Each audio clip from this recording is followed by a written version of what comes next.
At one point, one thing I did for a while, a few months, I sold furniture. And I kind of fell into the job. It was the job I got after I left Golfsmith, and kind of went through a complicated interview process, and I got the job. The pay was okay at best, and I really was not cut out for selling furniture, but I got into it. And one thing was, the dress code was like superlative. Like, you dressed like an attorney in court. We were all in like black blazers, nice slacks, a tie, all to sell furniture.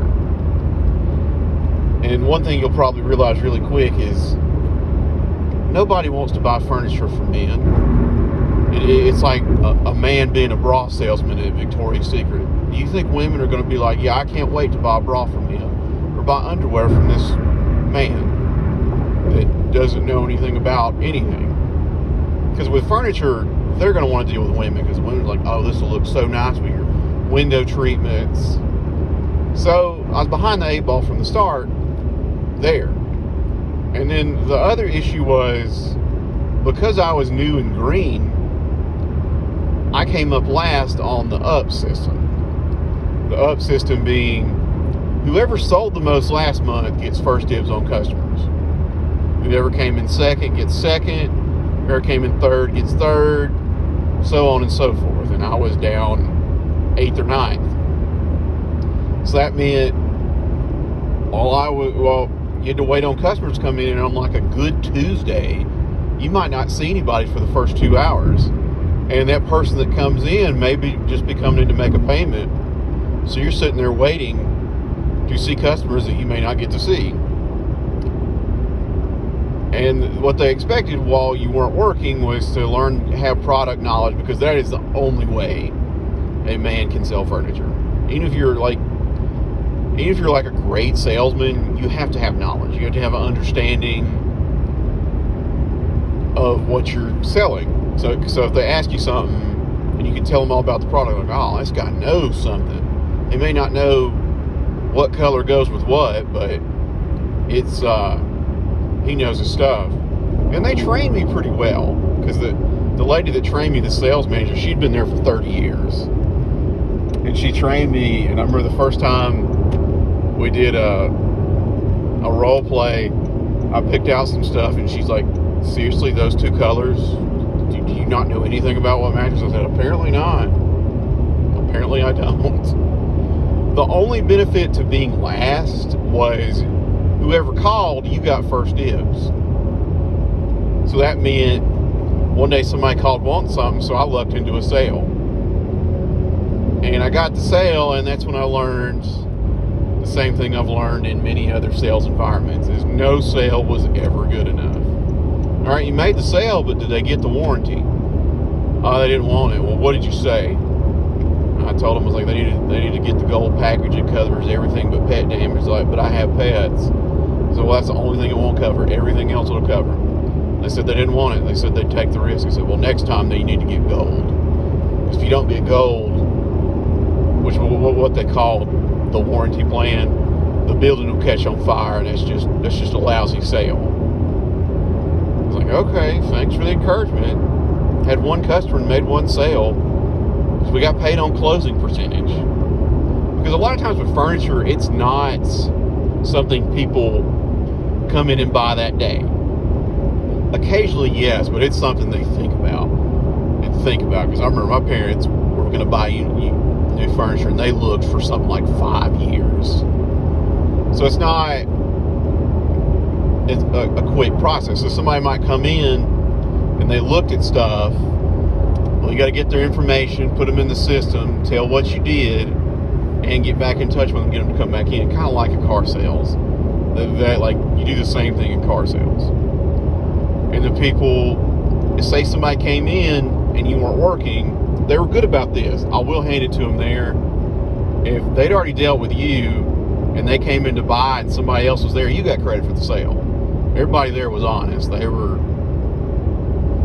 Nobody was trying to screw other people over. Which, the top 3 salespeople, they didn't have to.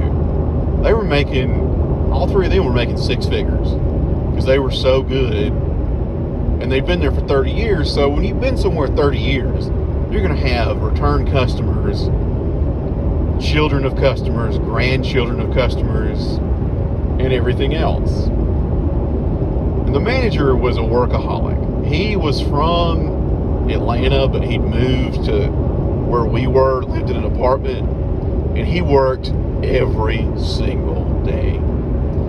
I asked him once, I was like, why do you work so much? Because, I mean, the store kind of runs itself unless there's something I was missing.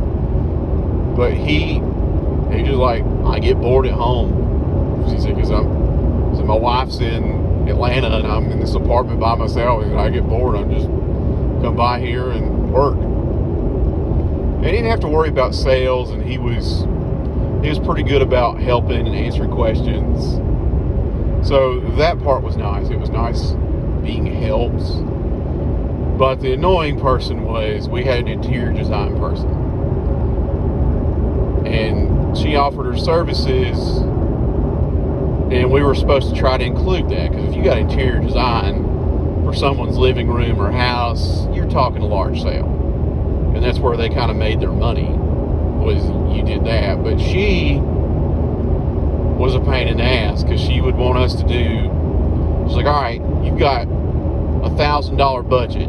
I want you to come up with something for this house. Okay. And I remember I came up with something, and it was $1,026. I went over by $26. Not that much money, but she's like, no, you're over budget. I said, it's $25. Are you serious? Like, I think I did a great job here, and you're nitpicking over $25. We could probably even discount on that $25. No, you need to come up with less than $1,000. And that was the only time I kind of got in trouble. My manager heard me arguing with her. He's like, so don't argue with her. You do what she says. You went over the budget. And I tried to ask her, like, if your budget's $1,000 and it's $25 over budget, are you making trouble that you're 2.5% over budget? No, but she told you to do it. And had to deal with that. And then every customer I talked to, she wouldn't let me talk to him by myself. She would always come up, interrupt me when I was talking, trying to close the customer, trying to discuss something. Hey, I'm interior designer. Let me tell you about my services and how great I am about these services and how you need to use my service. Oh, well, they're like, oh, that's great. I was talking to him, and she'd interrupt and cost me sales at times. So that got annoying, and that kind of soured me on the place. And you got 2 off days in a row, which was nice, but you were halfway expected to come in on your off day, because we had reps coming in all the time from different companies. And I'll say this, for what people tell me, I've never worked in the field, people in pharmaceutical sales are all good looking. They're not, like, they're all good looking people. You don't catch ugly people like myself in that role. Well, the mattress reps were also that. They were all tall, model-like Amazons that worked for mattress companies, and they'd always bring us breakfast. But I would have to drive to work to hear a 30-minute spiel about their mattresses. Oh, well, that's great. Okay. Whatever. And that pissed me off, because I'm driving 45 minutes to deal with that. And I'm not saying it was a terrible place to work. It's not the worst place I worked. It's just, that was just some of the stuff you had to deal with. And of course, the customers, they always wanted to dicker on price. And that manager, he was having none of that bullshit. He would not. They'd be like, well, do I get a cash discount? He's like, sure. How much does your checking account pay right now? I don't know. 0.10%, you can have that much off, because that's what cash is worth. So he wasn't having any of that dickery, because he would say, we sell the best furniture. If you want the cheapest, go to Big Lots. But we we had a little leeway on clearing stuff, and of course the customers took full advantage. They come in there, $100, will you take 20? I don't think I can go that low. I have to talk to my manager. We'll go talk to him. Can we take 20? No, we'll do 80. Come back. We can do 80. Well, 70. I'd have to go back because I didn't have the authority. I would, like, you had to ask. You couldn't just say, yeah, sure, whatever. Because I don't know why I was bothering him, because I think my commission on that was $3. So again, I'm like before, we're arguing over something that amounted to pennies on my paycheck. And I went back with 70, said we'll do 75, and then that customer seriously said 73. And I just wanted to hit him over the head with the shelf that he wanted to buy, because it was just that annoying.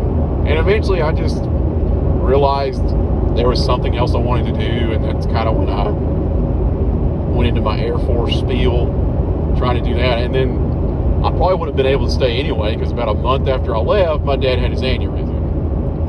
So that kind of wasn't well suited for the role, but it was kind of an enjoyable role. Although the girl that got hired in before me, they fired her. So I guess I was lucky that didn't happen to me.